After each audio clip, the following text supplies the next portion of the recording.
Okay, so after reading that page, we're going on to page 36. The whole house is going up, said Beatty. The men walked clumsily to the door. They glanced back at Montague, who stood near the woman. You're not leaving here. You're not leaving her here, he protested. She won't come. Force her then.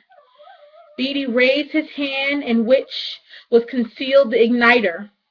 We're due back at the house. Besides, these fanatics always try suicide. The pattern's familiar. Montauk placed his hand in the woman's elbow. You can come with me. No, she said. Thank you anyway. I'm counting to 10, said Beatty. 1, 2. Please, said Montauk. Go on, said the woman. 3, 4. Here. Montauk pulled at the woman. The woman replied quietly. I want to stay here. 5, 6. You can stop counting, she said. She opened the fingers of one hand slightly, and in the palm was a single slender object, an ordinary kitchen match. The sight of it rushed the men out.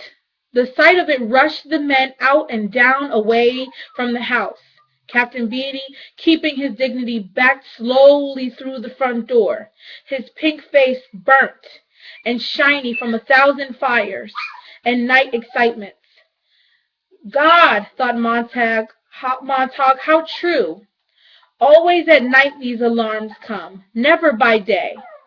It is because the fire is prettier by night, more spectacle, a better show.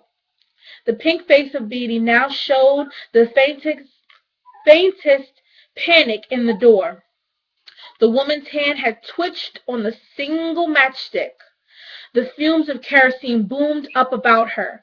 Montauk felt the hidden book pound like a heart against his chest. Go on, said the woman, and Montauk felt himself back away and away out the door, away after Beatty, down the steps across the lawn where the path of kerosene lay like the track of some evil snail. On the front porch where she had come to weigh them quietly with her eyes. Her quietness is condemnation. The woman stood motionless. Beatty flicked his finger to spark the kerosene. He was too late. Montauk gasped. The woman on the porch reached out with contempt to them all and struck the kitchen match against the railing. People ran out of houses all down the street. They said nothing on their way back to the firehouse. Nobody looked at anyone else. Montauk sat in the front seat with Beatty and Black. They did not even smoke their pipes. They sat there looking out the front of the great salamander as they turned a corner and went silently on. Master Ridley, said Montauk at last. What? Said Beatty. She said, Master Ridley. She said something crazy.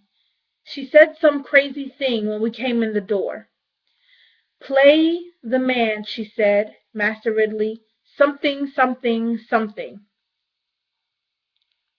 We shall this day light such a candle, by God's grace, in England, as I trust shall never be put out, said Beatty. Stone Man glanced over at the captain, and did Montauk, startled. Okay, so what we know so far from the beginning, Montauk meets Clarissa, and she's like, do you read any of the books that you burn? And he's like, it's against the law, which doesn't technically answer the question. He's just saying that it's against the law. And that's, as a fireman, what else could he possibly say? But now we know Montauk has stolen a book from this woman's house that he is responsible for burning. And we start to think, if he's such an upholder of the law and he's against these ideas that Clarissa presents, and he is like everyone else, just following the norms, then why is he stealing books? We know now that Montauk has a curiosity about the world that he does not express to his wife, that he does not express to his co-workers. This connects to the guilt that he feels when he encounters the robotic dog. We know that dogs are able to sniff things out and kind of make judgments about people and figure things out with their sort of extra sense. And we get the idea that Montauk is afraid that the dog knows, or that someone knows that he is hiding books. He's stolen a book, and we see his guilt rise.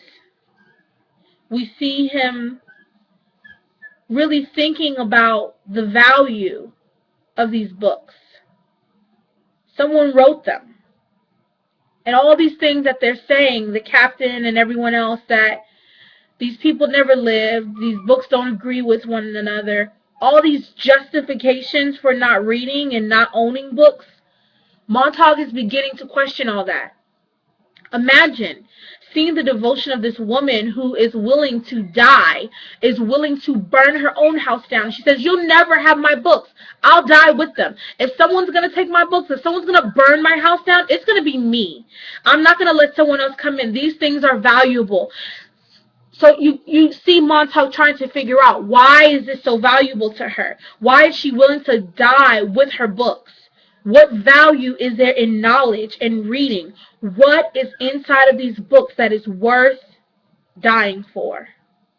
Those are the kind of things that we think about reading those pages. So if you didn't get that out of it, go back, reread, pick up some ideas, and think about it.